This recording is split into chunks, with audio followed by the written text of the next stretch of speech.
Yeah, absolutely. It's the best time of the year, and the whole team's excited. We've been preparing now for a few weeks. It kind of starts a couple weeks early, kind of right when we find out we're in playoffs. But absolutely, it's the best time of year.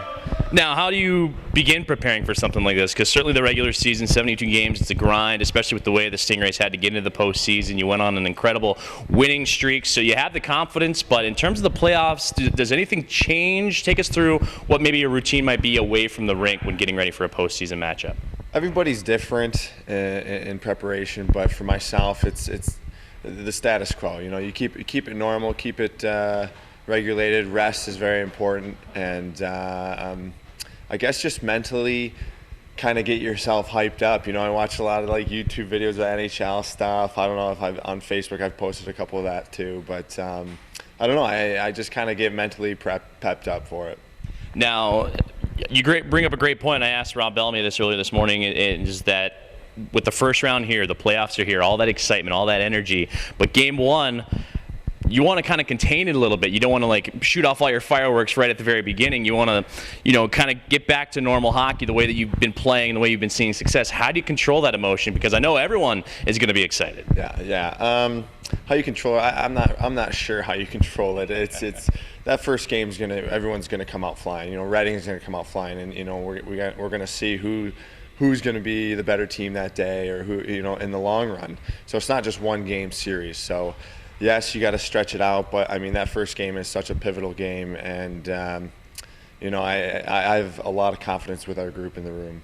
Now, moving forward, and this is your first playoff run as a member of the South Carolina Stingrays, but certainly you know of the Stingrays and what they've been able to accomplish in the postseason. But the last couple of years have been a little frustrating on the organization.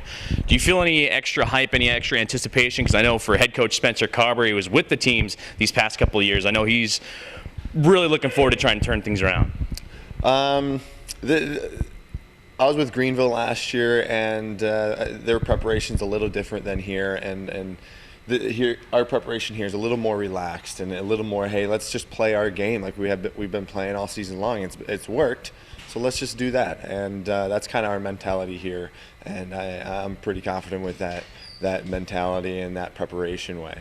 Now, preparing for Reading in terms of the video study or what coach has been saying or what's been drawn up on the diagrams, what are you anticipating? Because you haven't seen them a whole lot this year.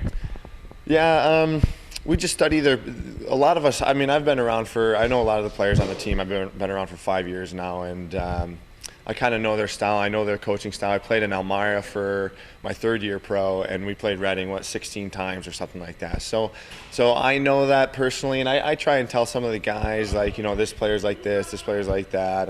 But as far as preparation, like I said, around here, it's been pretty relaxed. We have a confident group right now. We're having fun with each other on and off the ice.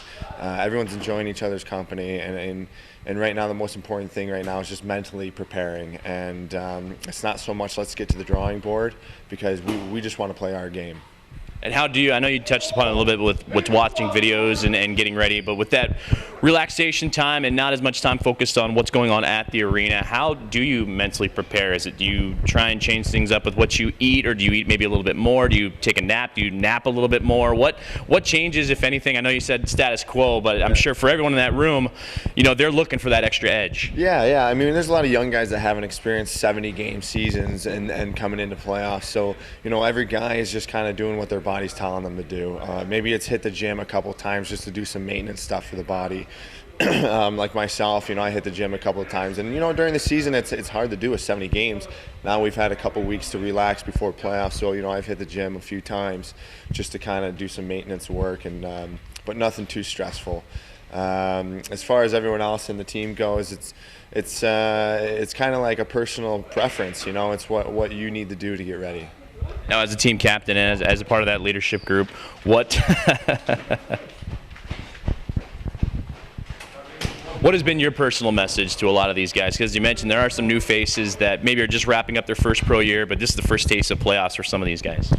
My personal message to them is just the hockey we have been playing is probably about half speed compared to playoffs. It's ramped up at least double.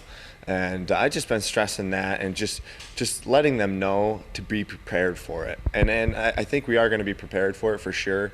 But the first period of the first game is definitely going to be a wake-up call for some guys, but it's not going to be bad. Our guys will be ready for it. The nerves will calm down after the first period, and we'll start playing our game like we've prepared to do.